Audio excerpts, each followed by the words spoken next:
안녕하세요. 한자 끝장 김쌤입니다.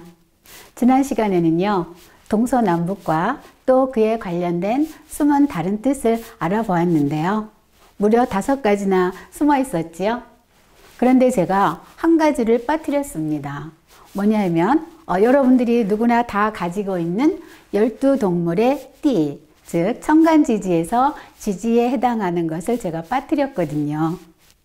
그런데 마침 구독자 최종아님께서 동물도 관련되어 있는데 빠지셨네요 라고 댓글을 올려주신 거예요.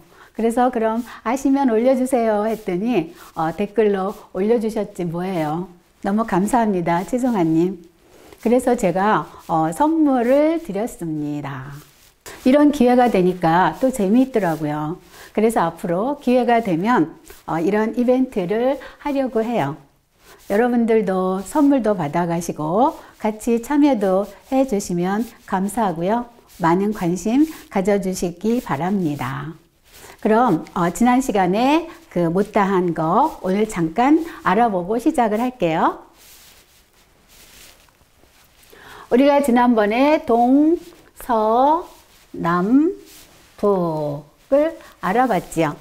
우리 그 지지에서 자축인묘, 진사오미, 신유술해 라고 있잖아요. 그것이 각 띠하고 연결이 되어 있어요. 이 동서남북에 어떻게 연결이 되어 있냐면요, 이제 그 북쪽부터 시작을 합니다. 쥐띠, 그 다음에 동쪽에는 토끼띠, 남쪽은 말띠, 서쪽은 닭띠 이렇게 되거든요. 근데 12가지잖아요, 우리 동물에. 그래서 요 사이에 북쪽과 동쪽 사이에 소띠와 범띠, 그 다음에 용띠, 뱀띠, 양띠, 원숭이, 서쪽이 닭띠가 되고요.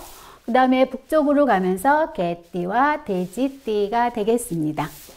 우리는 이것을 지지라고 이야기를 하고요. 북쪽을 쥐띠로부터 시작해서 이렇게 12동물이 동서남북과 관련이 되어 있어요. 여러분은 여기에서 어떤 띠에 내가 속해 있는 게 어느 쪽인지 한번 속으로 생각해 보시기 바랍니다.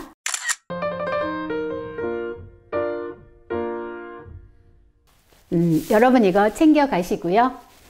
한자를 기억하는 꿀꿀 꿀팁이 방출되니까요. 끝까지 시청해 주시면 감사하고요. 구독, 좋아요, 알람도 잊지 마시기 바랍니다. 그럼 우리가 첫 번째로 알아볼 한자가 무엇이 될까요? 시작해 보겠습니다. 모방자로 시작합니다.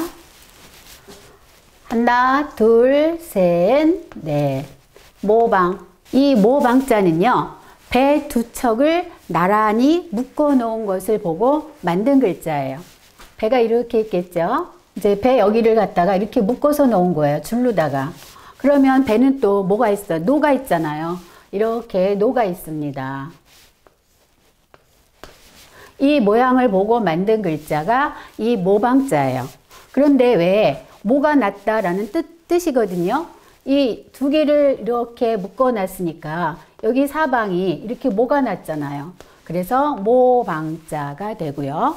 또 이렇게 되다 보니까 이렇게 자기가 사방으로다 어느 방향으로도가 이렇게 갈 수가 있는 거예요. 그래서 방위를 가리킨다 해서 방위 방자도 되고, 그리고 이렇게 어느 방향을 향하고 있기 때문에 우리가 방향방 이렇게도 이야기합니다. 방향방.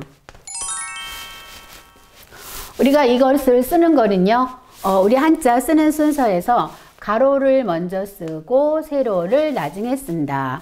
이렇게 쓰시면 되겠습니다. 그럼 우리가 방향이라고 하는 한자어가 있죠. 삐침에, 멀경에, 입구. 우리는 이것을 향할 향 이렇게 이야기해요. 향할 향. 이 향할 향자는요, 여기 보면 입구가 있죠. 이게 창문을 나타내는 거예요. 그런데 이 창문이 어디를 향하고 있다? 북쪽을 향해서 창문이 났다 해서 향할 향자가 되겠습니다. 창문을 냈는데 북쪽을 향하고 북쪽을 바라보고 있다라는 그런 뜻이에요. 그래서 향할 향자가 되겠습니다. 그리고 이 향자하고 관련해서는 지향이라고 하는 게 있습니다. 지향. 이렇게 뜻지가 되겠죠. 이것을 갖다가 우리는 뜻지. 이 마음속에 어떠한 뜻이 있다는 거죠. 그래서 이게 선비사죠. 선비의 마음에는 뜻이 있다 해서 뜻지. 이렇게 기억을 하십시오. 그러면 지향. 우리 지향이 뭘까요? 자기 마음속에 어떠한 뜻을 두고 어떠한 목적을 두고 그것을 향해서 가는 것을 우리는 지향이라고 합니다. 다음으로 알아볼 한자가 안내자가 되겠습니다. 우리 이미 안내자는 배웠습니다. 이렇게 안내. 어떠한 것의 안, 또 속이라는 그런 의미를 가지고 있는 한자지요.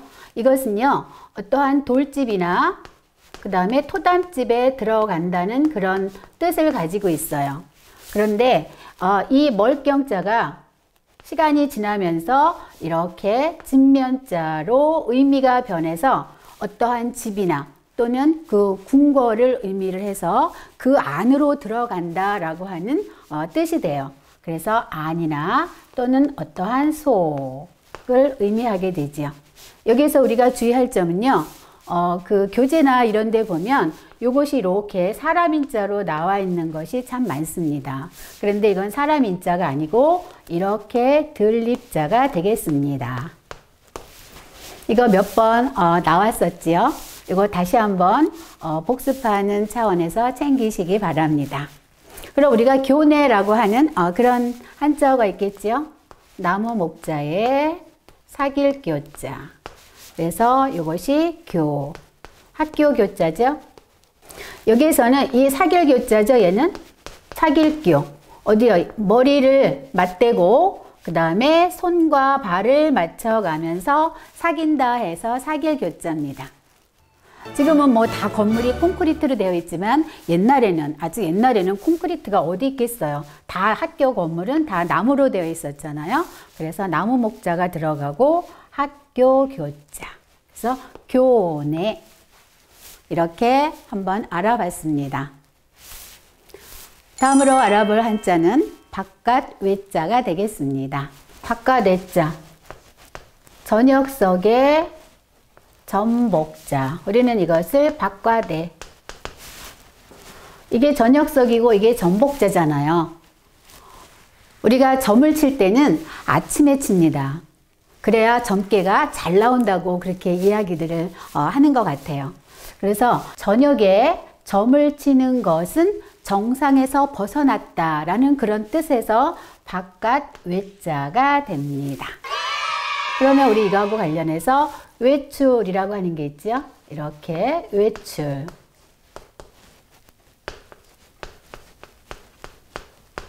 뭐 외출, 밖으로 나가는 게 외출 아니겠습니까? 우리가 방금 교내라고 하는 단어에서 학교 교자를 봤었죠. 여기에서 교자 다시 한번 볼게요. 학교 교자도 있지만 울타리라고 하는 의미가 있습니다. 울타리. 그래서 교외하면 울타리 밖으로 나가는 것을 우리는 교외라고 하죠. 예, 요거 울타리라고 하는 의미가 있다는 것도 한번 챙기시기 바랍니다. 다음으로 또 우리가 알아볼 한자는 같을 동자가 되겠어요. 한번 알아볼게요. 하나, 둘 이렇게 멀경자에 한일의 입구. 우리는 이것을 한 가지 동 이렇게 이야기를 합니다. 여기에서 입구하고 요거 있죠. 요 멀경에 이렇게 한일이 있는 거. 우리는 이것을 여러모라고 합니다. 여러모. 그래서 여러 사람이 입고 말을 하는데 의견이 하나같이 똑같은 거예요. 그래서 한 가지 동, 또 똑같다 해서 같을 동. 이런 의미가 되겠습니다. 여러 사람이 말을 하는데 의견이 다 한 가지로 똑같다 해서 한 가지 동, 같을 동. 이렇게 한자는요, 제가 늘 말씀을 드리지만 이 부수들이나 그 한자가 갖고 있는 그 만들어졌을 당시에 그 의미를 생각하시면 참 정말로 기억하기가 참 좋습니다. 그래서 우리가 동일하게 되면 야, 그 시험 문제 뭐 어떠한 것과 옛날 것과 동일하게 나왔더라라는 그런 그 말도 많이 쓰지요. 그리고 또 우리 뭐 합동으로 뭐뭐 하자, 합동해서 단결해서 뭐 합시다 라고 할 때 우리가 이러는 말이 있죠. 합동. 이것을 우리는 합할 합이라고 합니다. 여기에서요, 요거 있죠. 요런 모양. 요런 모양은 그 그릇의 뚜껑을 이야기하는 거예요. 그릇의 뚜껑. 그 다음에 여기에 입구는 그릇의 몸을 말합니다. 그래서 뚜껑하고 몸을 같이 합친다 해서 합할 합자가 돼요. 또 어떻게 보기도 하냐면 이거 이제 합한다고 하니까 우리가 이렇게 모을집 있죠? 이런 의미도 가지고 있어요. 사람이 말하는 것을 모은다라고 하는 그런 의미도 가지고 있습니다. 사람의 입으로 소리를 모은다라고 하는 뜻입니다. 우리가 또 다음으로 한자를 살펴봐야 되겠지요. 이름 명자가 되겠습니다. 저녁석에 입구자. 우리는 이것을 이름명. 여러분 이제 다 감이 오셨지요? 저녁에 이름을 부르는 거예요. 우리 해가 지고 나면 어두워서 상대방 얼굴을 잘 알아볼 수가 없잖아요. 그래서 이름을 부르면서 상대방을 알아보는 거예요. 그래서 바로 이게 이름명이죠, 뭐. 얼마나 간단하고 쉽습니까? 저녁에 이름을 불러서 알아본다 해서 이름명입니다. 그럼 우리가 또 이제 명언이라고 하는 게 있죠. 이렇게. 이것을 말씀언. 머리로 한 번도 아니고 두 번 생각하고 입으로 말한다 해서 말씀언자라고 말씀을 드렸어요. 우리 명언이 우리가 살아가는데 아주 진리가 되는 말들을 갖다가 명언이라고 하잖아요. 뭐 어떤 게 있을까요? 뭐 황금보기를 돌같이 하라. 뭐 이런 명언이 있잖아요. 여러분들은 딱 앞에 길을 걸어가는데 황금이 뚝 떨어져 있었어요. 그럼 그 황금을 정말 돌처럼 볼 수 있을까요? 네, 저는 아니에요. 막 이리저리 살펴보다가 아무도 없으면 몰래 싹 짚겠죠. 어렸을 때 아주 순수한 마음이라면 뭐 경찰서로 달려갔겠지만 지금은 아닐 것 같습니다. 그 다음에 또 우리 뭐가 있을까요? 성명이라고 하는 게 있죠. 우리가 태어나면 이름을 지어주잖아요. 성명. 계집 여자에 날생자가 합쳐져서 우리는 이것을 성씨성. 우리가 태어나면 어디서 태어나죠? 여성의 몸에서 날생, 태어납니다. 태어남과 동시에 우리가 또 성을 갖게 되지요. 부모님의, 즉 아버지의 성을 따르게 됩니다. 그래서 성씨성이 되겠습니다. 남성이 아기 낳지 않잖아요. 여성이 아기를 낳습니다. 여성이 생명을 잉태해서 낳는 거죠. 가져가십시오. 다음으로 살펴볼 한자가 풀을 청자가 되겠습니다. 하나, 둘, 셋, 넷 이렇게 우리는 이것을 풀을 청이라고 합니다. 풀청. 이 풀을 청자는요, 날생자와 그 다음에 이 불굴 단자의 결합이에요. 이 날생자, 여기에서 이 불굴 단자는 여기의 의미는 이렇게 우물정자가 있거든요. 우물정. 우물에서 돌을 캐는 거예요. 돌을 캐는데 예전에는 그 돌 색깔이 붉은 것을 갖다가 가치가 많다고 그렇게 생각을 했대요. 지금이야 뭐 물론 붉은 것도 있지만 보석들도 얼마나 뭐 비치색도 있고 색깔들이 많지 않습니까? 어쨌든 여기에서는 붉은 돌, 붉은색, 붉은 돌을 가리키는 거예요. 그래서 붉은 돌을 붉은 돌을 캐내는 거죠. 그런데 이 붉은 돌 속에서 씨앗이 나잖아요. 씨앗이 나면 처음에는 어떻게 보일까요? 붉게 보이다가 얘네들이 자꾸 자라면서 피어나면서 싹들은 푸르잖아요. 푸르니까 자꾸 자라면서 푸르게 피어나니까 더욱더 푸르게 보이는 거예요. 그래서 푸를 청자가 되겠습니다. 우리가 청색이 있죠? 이렇게 빛색. 그래서 빛색, 청색을 가져가시고요. 여기에서 이런 자가 있거든요. 이런 자가 있어요. 우리는 이것을 마늘뽕 또는 예쁠뽕이라고 합니다. 예쁘다 했을 때 예쁠뽕. 푸른색이 많은 거죠. 초록색이 계속 피어나는 거예요. 마늘뽕자. 예, 이거 챙기세요. 그 다음에 해년자가 있겠습니다. 하나, 둘, 셋, 넷, 다섯, 여섯. 이것을 우리는 해년. 이 해년자는 이것도 이미 배웠던 건데요.